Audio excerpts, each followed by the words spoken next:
Hey, you guys are going to want to immediately, before you do anything, like and subscribe to the Catholic Coaching Podcast. So just whack that bell, whack the subscribe button here, or subscribe on iTunes Podcast. Wherever you're listening to this, make sure you just subscribe, because these next few episodes are going to be the bomb. Are going to be amazing for you discerning God's will for your life. But like, this is unlike anything we've ever done, because we've done a lot of podcasts on that. But this is like, we're just going to be breaking down those elements, those breadcrumbs, yes, if you will, that the Lord has kind of been leaving us our entire lives, and just through the power of recollection and asking questions, we are going to bring you on this journey. I'm so excited. I'm just pumped. Yeah, I know. Ready to do it. These 4 elements, you guys, people don't consider these things, but these 4 elements, once you start to listen in, we're going to be giving you these 4 elements on this podcast. And then over the next few episodes, we're going to be helping you to identify these elements in your life. When you put these things together, you get a beautiful, clear picture on where God is leading you in a very sensible way that it's intelligible to us as human beings. So long intro, like and subscribe again, and let's get into this podcast. Yeah. See you in there. All right.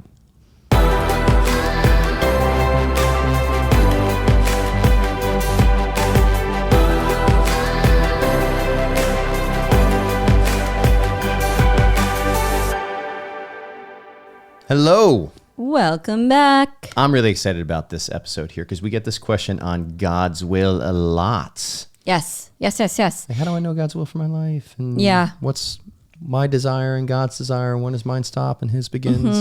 And all this stuff here. Yeah. And I think there's just like this idea that God's will is, he's very kind of withholding with it. Like God's perfect will for your life, he's like being withholding. And, you know, God, another word for Jesus is the word. He talks a lot, right? He's always speaking. He's always revealing more and more of himself. And we have to have eyes to see and ears to hear. I think that's a great way to put it, Aaron. Eyes to see and ears to hear. The scripture that comes to mind as we start this conversation, because really this podcast is the beginning of a series that's about drawing out these very intelligible ways. We call them the breadcrumbs that God leaves behind to really reveal reveal his will in very intelligible ways. Humanly intelligible ways, so ways that we can sense and we can understand and we can actually grasp, and they can really narrow that focus. God's will can seem like it could be over here, it could be over there, it could be anywhere. But when we start to nail down some of these elements that we're going to be sharing through over the course of this podcast series, it starts to really narrow down that focus into ways where it's just like, no, it's somewhere over here. Let's explore over here. So it turns into a really great discernment tool, especially around big life decisions. Because I think oftentimes we hit those big life decisions and we don't really have a touchstone to base some of our decisions on. And we can feel kind of like we're floating out in the open ocean with no engine running and no anchor. And we're just drifting at that point. Which is scary and aimless and kind of feels like a meaninglessness. Meaningless, confirm. There's literally the word that came up. Was that meaningless? So we know that there are people out here and we're constantly making decisions. Some of those decisions are very big, but when you can start to identify some of these elements that we're going to be presenting over the course of this podcast series, it gets really exciting here, folks, because living in God's will is not something that's shrouded with the mystery and the confusion and the what ifs and the worry, as whether I'm in it or I'm out of it, or I'm not in union with the Lord, or I'm over here, he's over there. But there's you start to really focus the general direction of it, and you can start walking more confidently and with greater clarity in that direction. One thing that a lot of people, like, there is mystery. We aren't saying that there isn't any mystery, right? There are a lot of mysteries within our faith, and that we have to kind of accept it through the power of faith, through that gift of faith. But one thing that I love that this series is going to help people do is grow in the skill of recollection, like to recall things. And the Lord is kind of reminding us that we do have this ability. He's given it to us through our intellect and our will to like choose, to recall, to go back and kind of weigh and judge things. So a lot of questions we're going to ask, a lot of really helpful things. Anyway, sorry for cutting you off. And that's why we have the title of the series is the breadcrumbs, right? That Yeah. God leaves behind. It's really like God's will leaves us breadcrumbs. And you think of breadcrumbs on a path that is, they guide you back to where the direction that you want to go, to your destination. So somebody's gone before you and they left a trail.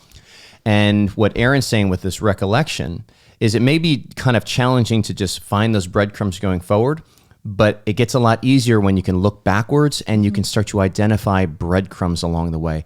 These 4 elements that we're going to be sharing in this podcast series and unpacking are those breadcrumbs that we've discovered in our coaching. We've been coaching now for over going on 4 years. Yeah. Officially, like full-time, doing this as our full-time work. We've trained hundreds of coaches at this point in how to start to accompany other people through this process of identifying their own breadcrumbs, helping them identify their breadcrumbs, and helping others identify their breadcrumbs.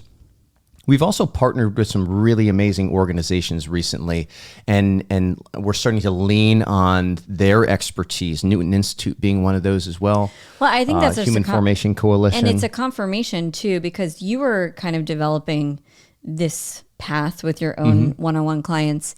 And then we discovered that other people were doing a very similar work. Yes. And that always speaks to us that there is a confirmation, the Holy Spirit's doing something in our church, in the faithful right now. So I really, I think if anything, that was a confirmation, these other people that we're partnering with. Yes, yes. Even diving into a lot of the different assessment tools that we're learning about.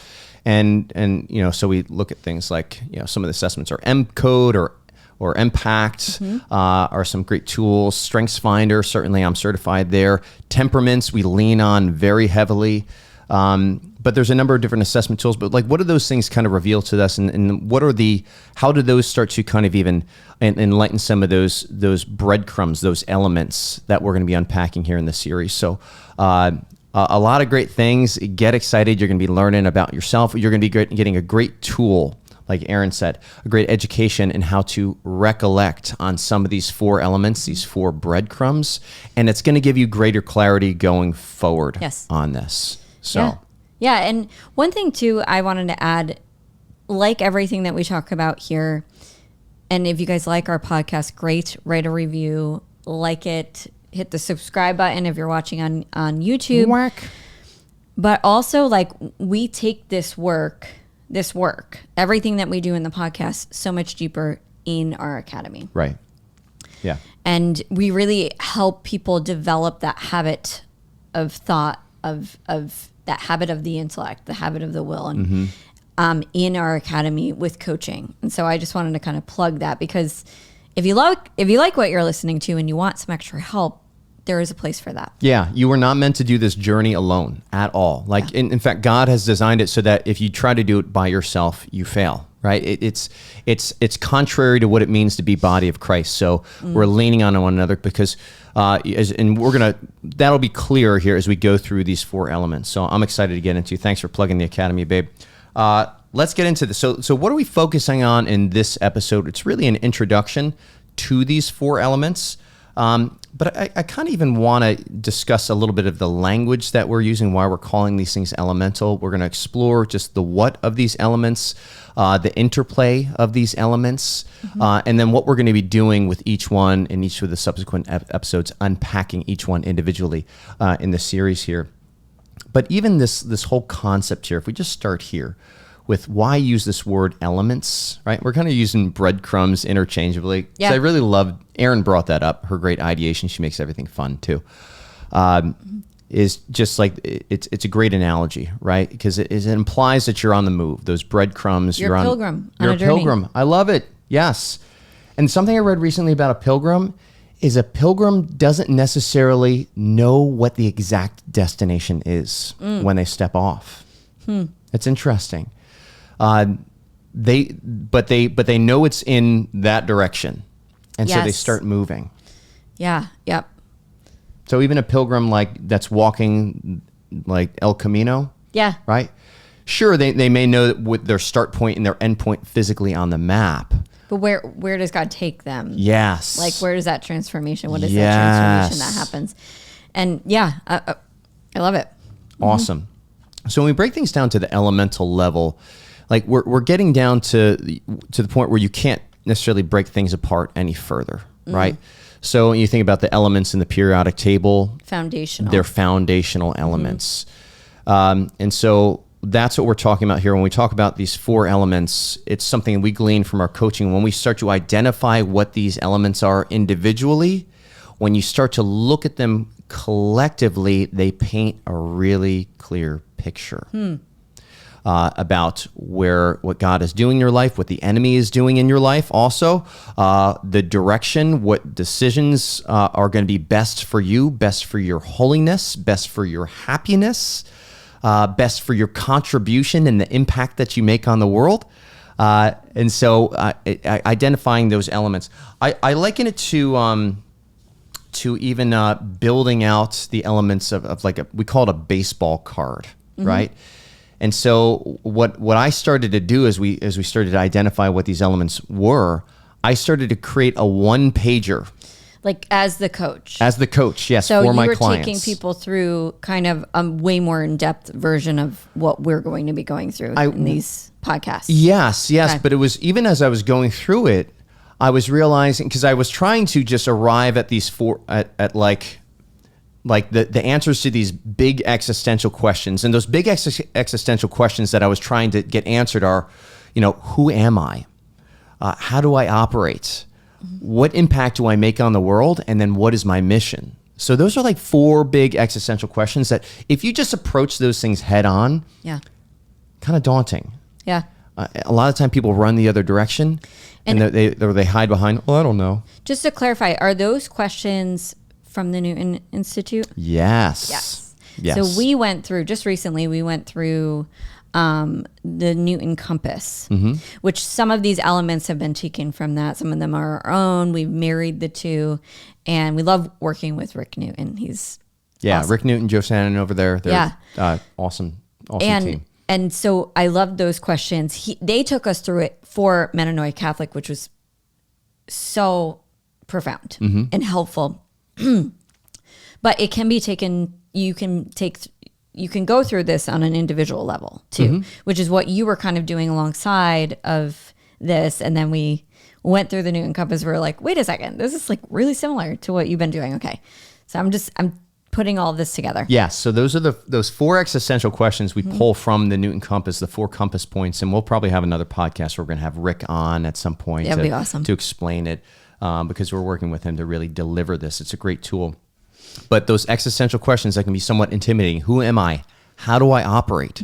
What impact do I make on the world? And what is my mission? What am I focused on for this season of my life? Big questions. And if we want them to be data-driven questions as best as possible, because otherwise they can seem kind of fluid.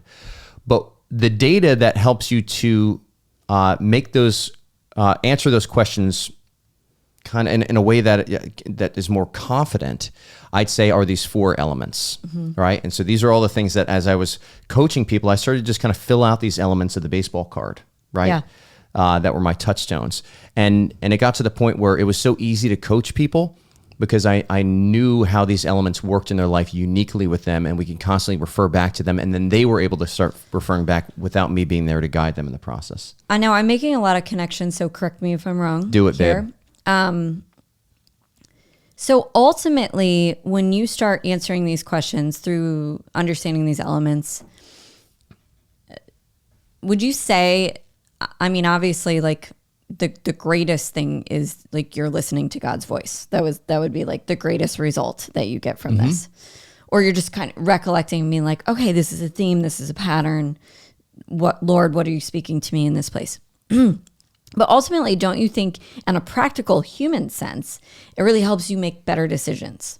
Oh, 100%. Okay. 100%. Because you start decisions, and how do we define better decision? It's a decision that helps you to live in your area of giftedness, greatest giftedness, your area of contribution, helps you to live in really God's unique design for your life, right? And that's where you're going to have your greatest impact. You're going to find your greatest meaning. And so there's a presumption that's behind this. And the presumption is that there is a unique design in each one for you, like for each of us, we have a unique design, and we are uniquely designed for a particular mission and not just mission, like we're just human doings out there, human beings, but like a unique way that we reveal who God is to the world. So it's a unique way of being. I would say even a unique relationship with our Lord. Yes, I love that. Right? Because people have unique relationships with one another. And if we are so uniquely designed to accomplish a mission, of course our relationship with our Lord is going to be unique. Yes, and it's so sad when we don't understand our own unique relationship with the Lord, and we try to shoehorn ourselves into having a relationship that resembles this saint or this person in our life or this priest or this. And the saints are great for inspiration, for sure, but it's not necessarily how the Lord is calling you to relate to him. Yes. Like I hear the words of Saint Mother Teresa echoing in my ears of you must find your own Calcutta, right? So yes, I love that, Aaron, especially for all the relationship driven people that are out there. Okay. So what are these 4 elements? Let's start getting into this. So the 4 elements that we find, and we say the 4 elements, these are the breadcrumbs. These are the things that if I fill these out onto a baseball card, I know how to coach somebody in a way that is just very unique, very personal for that person. So coaches, pay attention here, but individual parents, you pay attention here, because you can fill these baseball card elements, these 4 elements out for your kids. You're going to know how to really drive your kids, spouses as teachers. Well. Exactly. Like this is business owners, like your employees, how to lead people well. When you know the unique design of your individuals that you can deduce from these 4 elements, folks, it changes the way that you interact. You stop using people, you stop objectifying people, you look at people with just awe and wonder at the unique design, and then you're in awe and wonder of the unique designer, like the designer. Oh, love it. Okay. 4 elements. 4 elements. You want to do it? Okay, let's just run through these. First one is the story plot. The second one, motivations. The third, talents. And the fourth, ideal conditions. Or it says ideal environment, but ideal environment. Thank you. It's kind of the same thing. Yeah, ideal conditions, ideal environment. Yeah. All right. So a good acronym to remember this is MITS. M-I-T. Put your mitts up, right? So think of it that way, or STEM. I don't know. Maybe you can do STEM. But like we say MITS for your memory, but also it's when I'm as a coach, as I'm going through these, I go through them in a certain order, right? I start with the story, and then we go through motivations, and then talents, and then end with the ideal conditions. I find that works. Okay. Story definitely first. Okay. So let's get into just a brief, because we're going to go in depth in all these in subsequent episodes, but the story, Aaron. I'm actually falling in love with this one. I've been asking you a lot of questions. Like I know we've shared this on the podcast a lot, and one of my favorite things to do is create drills, like actually make something into a procedure and teachable. And so I was asking Matt a lot of questions last night about this, the story plot. Like he's like, it's almost like a storyboard, and I love the idea of making a movie. And I love the idea of imagery, because, images are worth 1,000 words. I think that's sure. Pictures. Yeah. I don't know what the saying is, but it's worth a lot of words. So the story plot, I love this. It just kind of creates the context. It's like once upon a time, or I mean, Jesus loves stories. Obviously, he was taught with stories, parables. There's a trajectory. There's an order. Yes. Yes. And it's also like, it kind of takes the pressure off of it. What do you mean? It takes the pressure off of it? Well, I think about why he taught in stories. And he wasn't like, you have to start doing this. He's like, once upon a time, there was this little, like, look over here. Here's the focus over here. And when we're reflecting on our own story, in this case, I think it removes that top layer of judgment. It's like, we're just looking at this as like from like a 5,000 foot view here. But I love how we look at both the called story, which is like your sacred story. Your called by name story. Yeah. Yes. And then what's the other one? The condemned story. The condemned by pseudonym. Yes. The condemned by the false name. Yeah. Yep. So we have the good story, God's story for your life, his perfect will for your life. And then we have the enemy's story for your life. And I like looking at this as almost like your very own screw tape letters. I love that analogy. If anybody's read that book where you just kind of, because you see into the mind of the enemy, and it was a tough book. I remember hearing for C.S. Lewis to write, because he almost had to kind of get out of there, because he's really what we call red selling the enemy when he's doing that. But what does red selling mean? Red selling is when you're stepping into the mindset of the enemy, and you're actually trying to attack your own plan that you've made to accomplish a mission. So it's like warfare. It's wargaming something. Yes. Okay. Yes.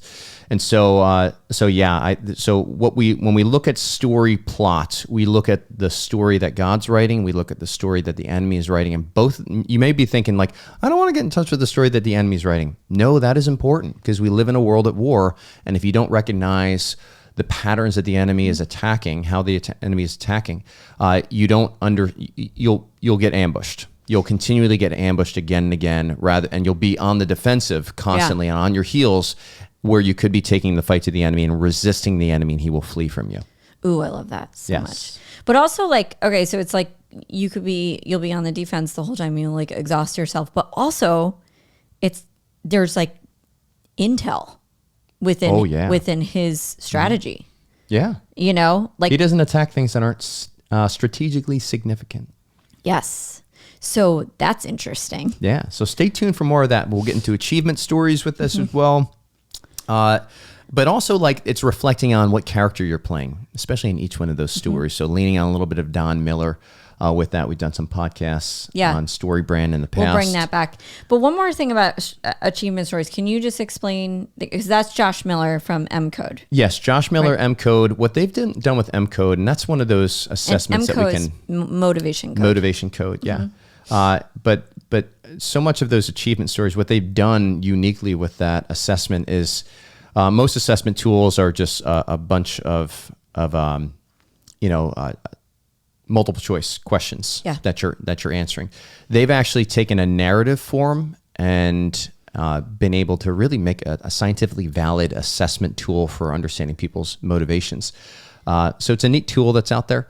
I'm in the process of taking the website's down at the moment, but hopefully it'll be up again soon. But achievement stories, according to Josh Miller, who we had on the podcast, you can just draw a lot out of, what people find fulfilling. Yes. Thank you, Erin. And satisfying, and why they find it one satisfying. Of my favorite things, because I took the test, one of my favorite things about taking the test was like, it doesn't matter how small you think this achievement is. Like, you're going to judge it, right? Or what anybody else thinks about it. So you want to hear one of my stories that I shared? Sure. Yeah. So back in high school, I never thrived in school. Like, I wasn't a student. I could care less. I thrived in, like, drama and art and, the areas where I was actually good at. Good in. I also didn't Not thrive. vocab. I didn't thrive in vocab or grammar. So, okay, anyway, I wrote this story. Phonics. It was cool because it gave me like that permission to write this story where I was like, it's kind of silly, but there's a reason why my memory remembered it. Our memory says this is important, whether it's good or bad, right? But when you're asking that question, think of a time where you did something really fulfilling and satisfying and you were kind of like in flow and you were just, let's do this. And it was this competition during our, what was it called? Pep rallies.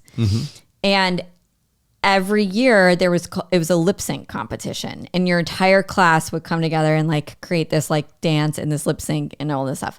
And I was always in charge of it, and I loved it. And I won. We won every year. So I won. We won. Yes, I won. No. What song was it? No, it was a combination. So I always did medleys and blended everything. And that was one of the achievement stories that I filled out for this M-Code. Was it going to make you sweat?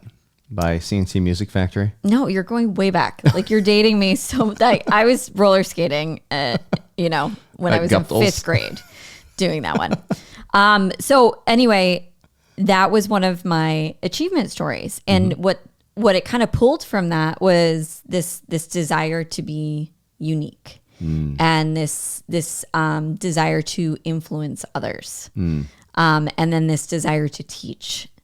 And it was just so interesting. That was just one of the stories that I shared. But I think that's an important point here. So if you have like a memory to remember, okay, yeah, like there's a reason why my memory is holding on to this. My memory is saying this is significant. Yeah. This is important. And we're going to unpack this a lot more, but this is actually a good segue into the second element, which is motivations.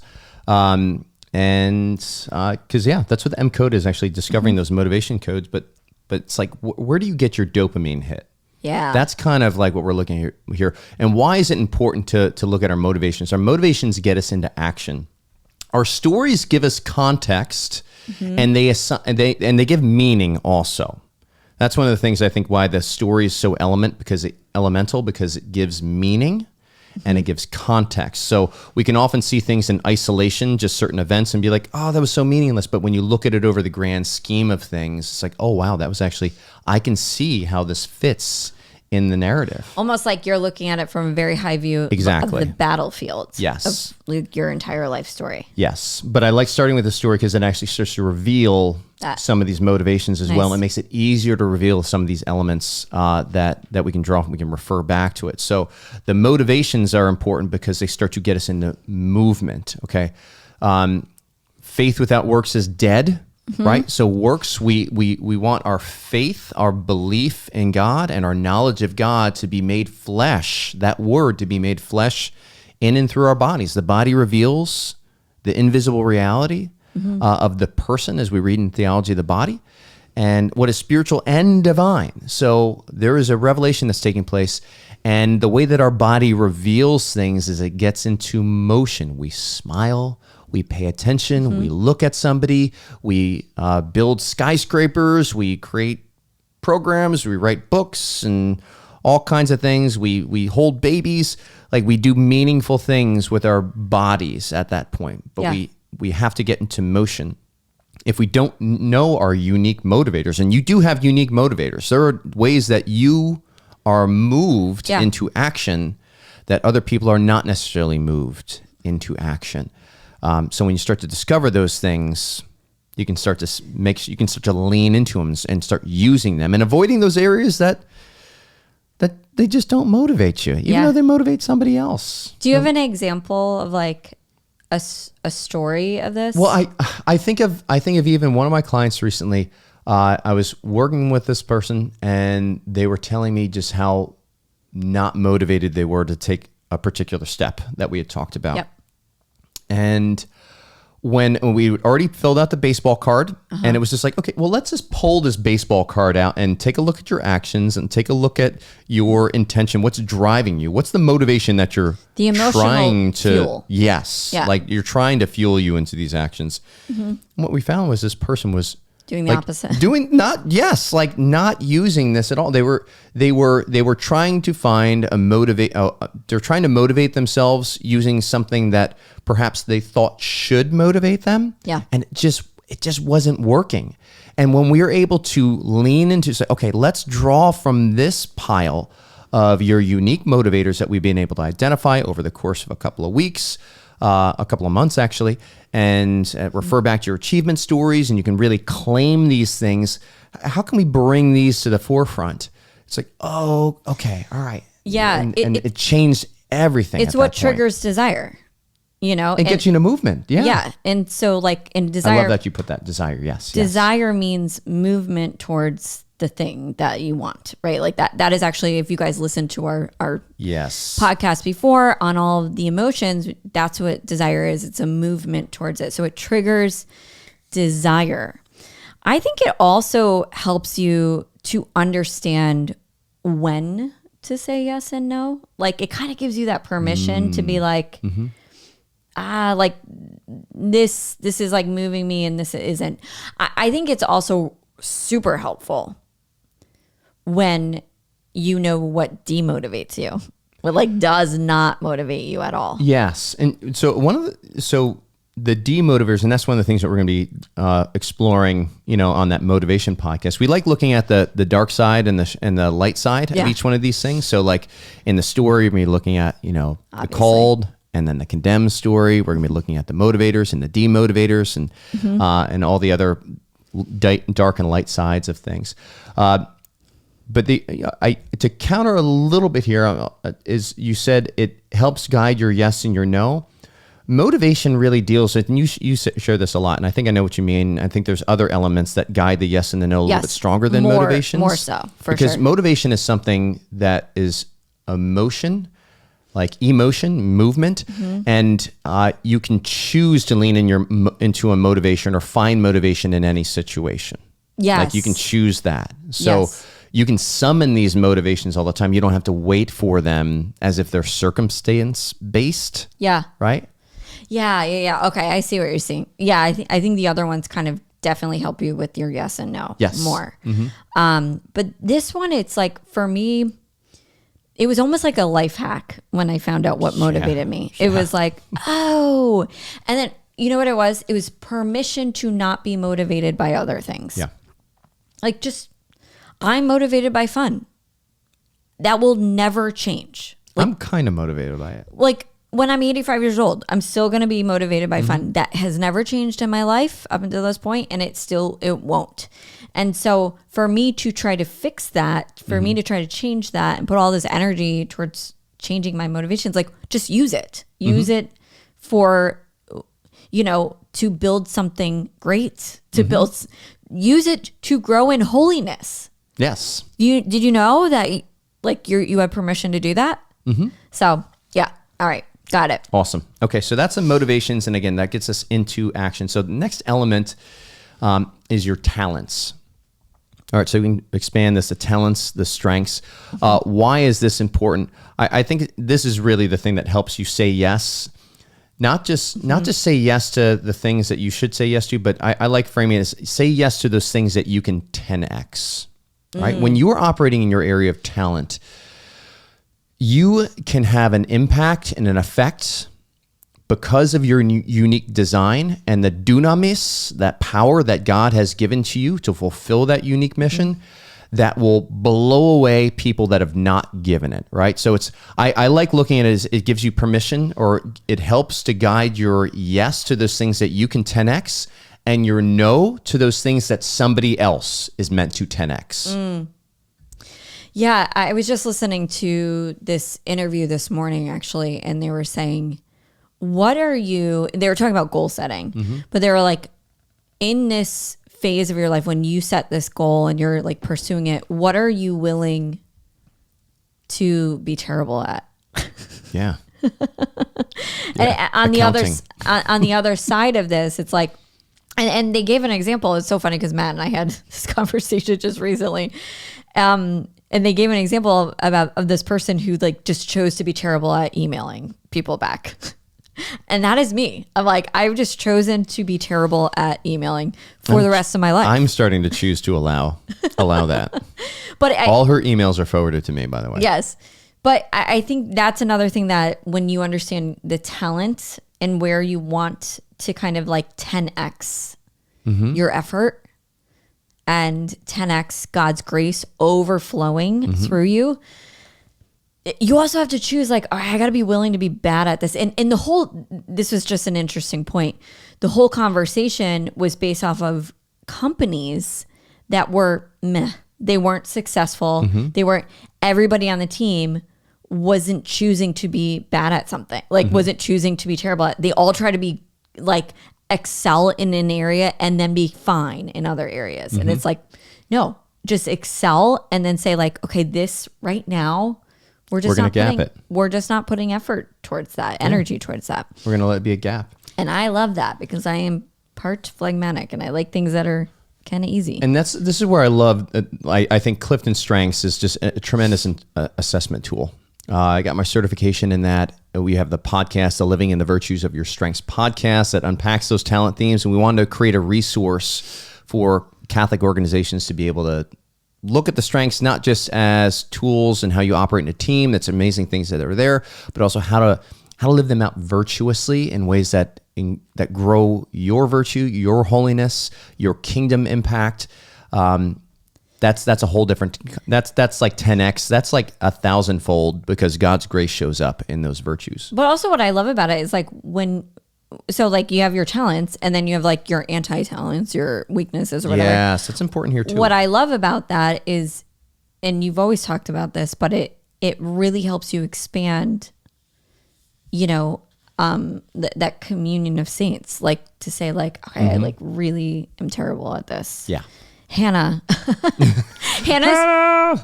number one strength is discipline, and that's my 34th, which means it's the last one for me. It's funny. And so, yeah, I'm always leaning on that. Anyway, okay. So yeah, we're going to be exploring that with talents, and what I find, folks, again, how I use talents in a coaching context is like, okay, you're struggling over here. What are the talents that you're bringing to the table? What are the ones that you're leaving on the shelf right now? What are your weaknesses that you're leaning on? Who are the people that have those talents that complement your weaknesses that you can kind of lean into that? Again, we never want to go independent with our talents. And that's what I find is the Lord's. It's been a consistent part of my story. Is the Lord's drawing me out of this independence and more on this codependence. Not codependence, interdependence. That's it.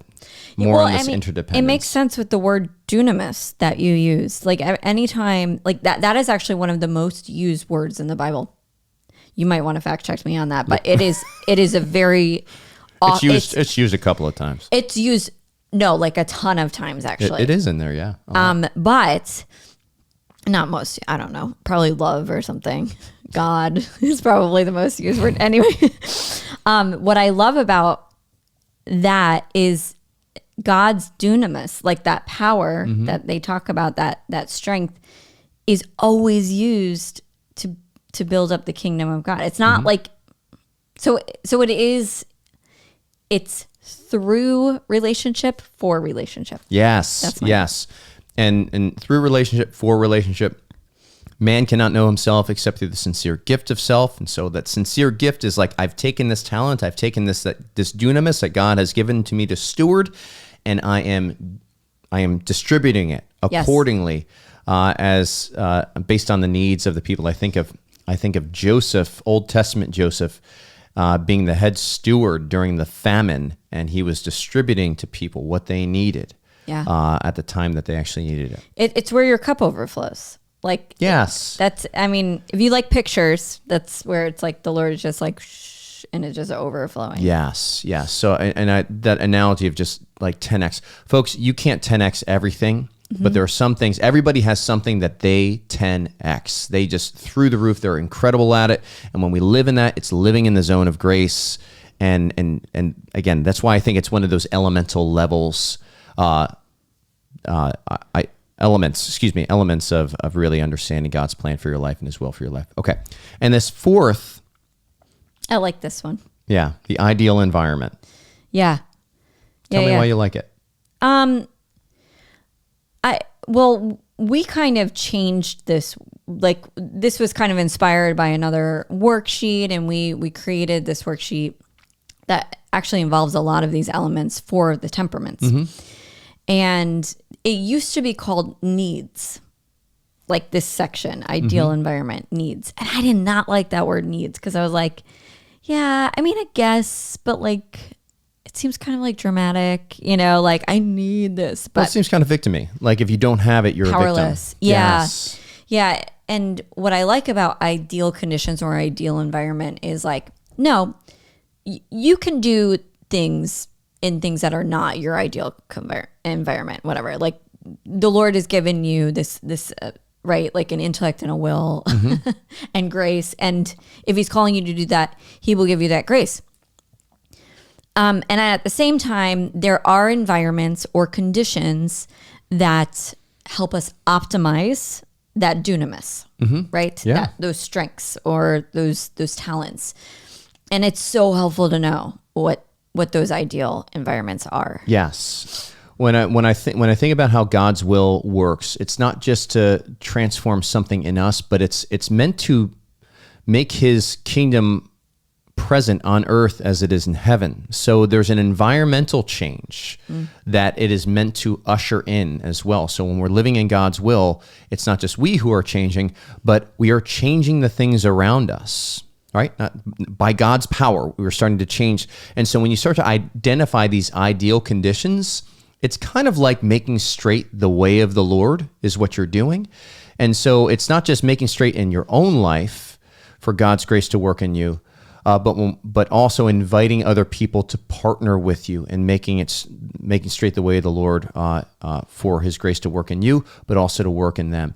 I think of it as answering the question: how am I called to really make an impact on the world? What are people going to see outside of me that is going to be different because I was here in the world? And it starts to harken back into those deeper existential questions of what is my mission? What is my great purpose in life? I like what you have here in our notes, but it's the physical environment outside. Certainly that has an impact on, I mean, I know I just have to sometimes get out of the house just to like do work, you know, but I also like to be around people, but I also like quiet. And so one thing that I've figured out is, I'll just go to the outdoor market. Like it's kind of like a non-busy market that has internet, and I put my earbuds in with like piano music. And there's people walking by. And I'm in the sun, and like these are like some of my ideal environments. So that's an external ideal environment. But then there's the internal ideal environment. And I think that's kind of like doing your mindset work, like figuring out, okay, what are my motivators, but also like what are beliefs that I want to believe as I'm going into this work, experience. And how can I invite other people to collaborate with me on creating that ideal environment for God's grace, not for just for my sake, but for the sake of God's glory, because God's grace shows up most easily in this type of environment. Now, we're going to be really diving in this because this can go like any one of these elements. It can be used in a way that has the light side or the dark side, right? Where can you give me an example of like somebody using the ideal environment in the dark side? In the dark side, it's when this is what I need. When you start to say this is what I need, and so therefore, if I don't get it, now I resent you. Or if you don't partner with, like say for example, if I was like, okay, it's like a necessary like condition. You have to have it, right? And and the presumption behind it going dark is I know exactly what is good for me. I know perfectly what is good for me. Versus that is a process that the Lord continues to reveal to us, and we grow and reveal over time. And it's also often can be to the point where you're dismissing somebody else's ideal conditions, right? So it's all about you. It's very independently focused without consideration for somebody else. So if I was to come home after working all day and say, Aaron, we switch on and off, like who's like taking care of Avila. If I came home after work and I was just like, I just need to unpack, babe, before we sit down for dinner, like I just need to go for a jog. And I just didn't even ask you. I just left as if there was just no consideration to how exhausting parenting is, which it's exhausting, right? Like I said, we switch on and off. So like it's, and you all know it, who are parents. That would be me putting my ideal conditions without any sort of consideration for your ideal conditions there as well. Perhaps you need a little bit of that. Now it's different where I can start making requests for you to kind of cultivate the garden. I look at this as like, how are we cultivating the garden? And then we're collectively making a decision for, okay, we have this time before dinner. How do we want to choose to invest this time?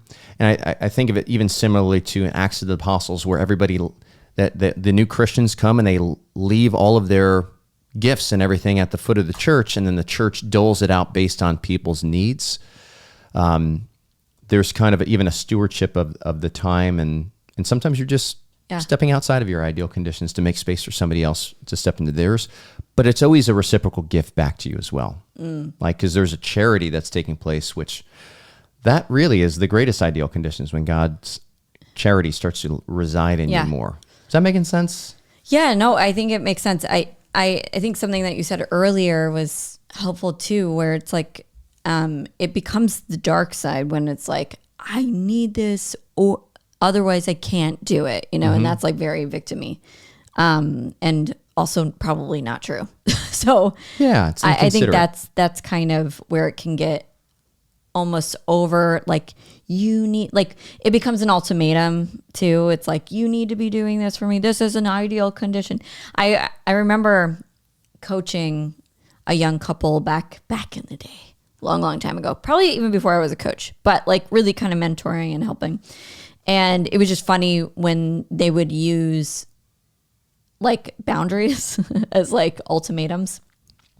Like weaponize. They would weaponize boundaries. Yeah. And it would be like, this needs to happen. This is a boundary of mine or whatever. It's kind of the same thing. I feel like it's kind of, and when we weaponize needs or ideal environments or ideal conditions, it's just, you're doing it wrong. Yeah. Or when we dismiss them. Or we just kind of say, oh, it's not worth making the request, or I don't want to ruffle any feathers, or I don't want to burden anybody.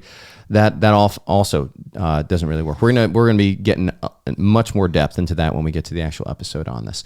Yeah. Can we talk a little bit? So as we wrap up here, one of the things I want to share is that there's you get these 4 elements again: the story plot, the motivations, the talents, and then those ideal environments. And you start to see also that there's an interplay between those things.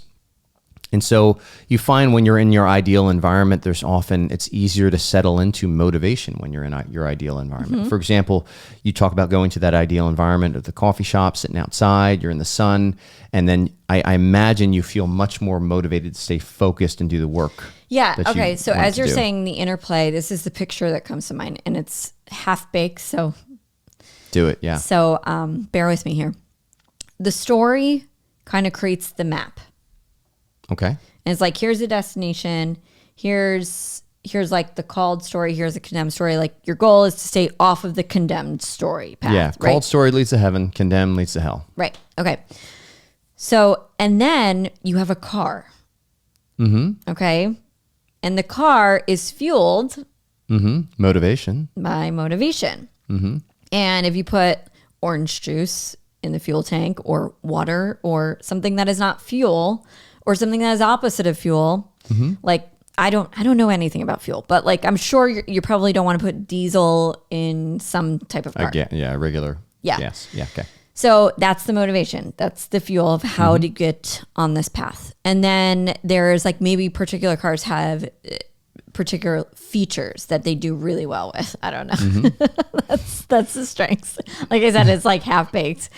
And then there's the ideal conditions. But your car might be like might have a truck. Maybe you've got a special, like you got a car that specializes in carrying heavy loads. Maybe you have one that it specializes in getting there most efficiently. Maybe you have a car that is like super fast. Yeah. Maybe you have a car that's super safe, or something that's super reliable.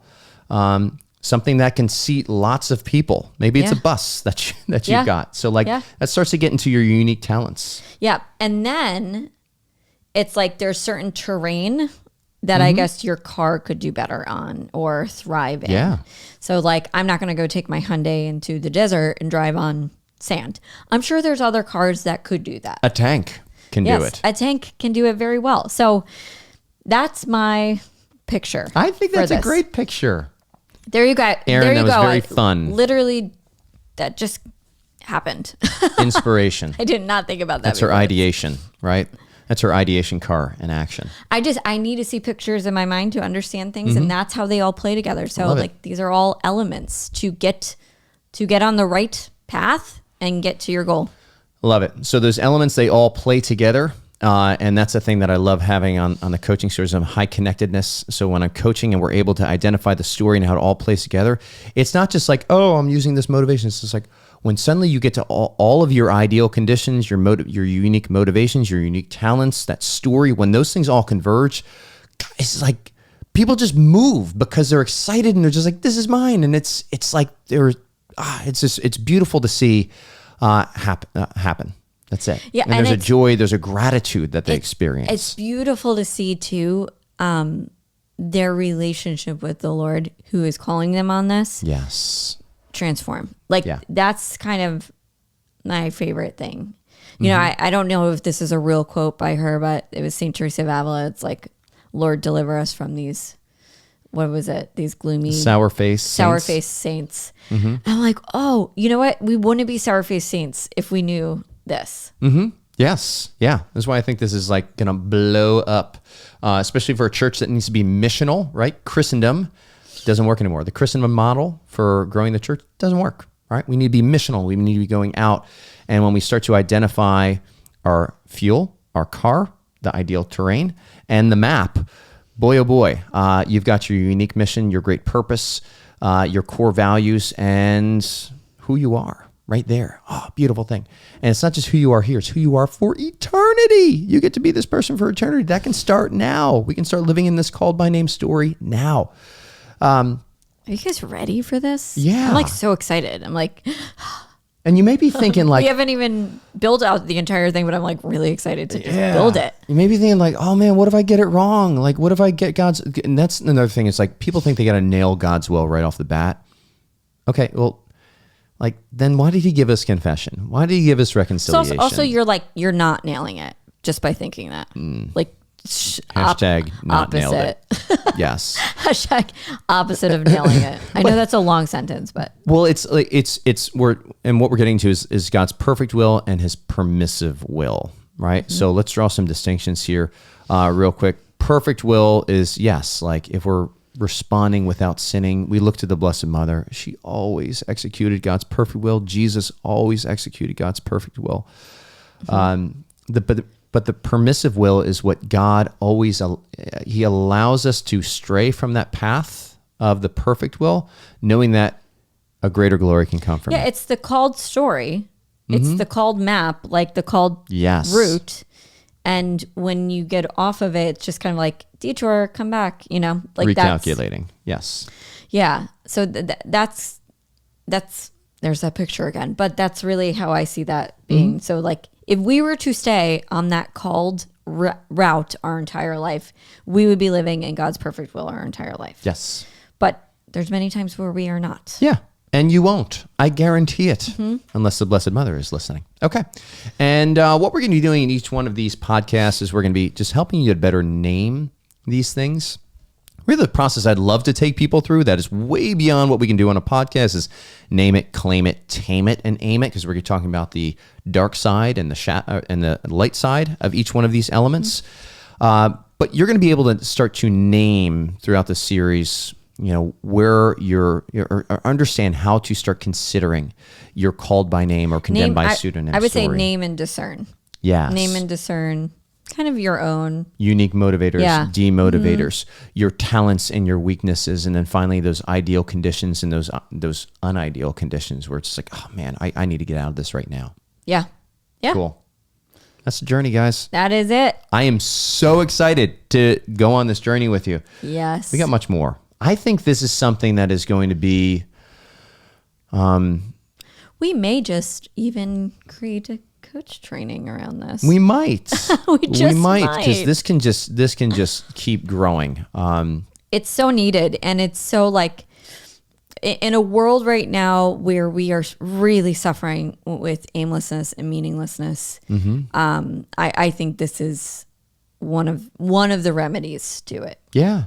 Yeah, getting that sacred story, getting in touch with that sacred story, and it's not ultimately our story, but it's our sharing in that sacred story. The greatest story ever told, co-authoring the greatest story ever told.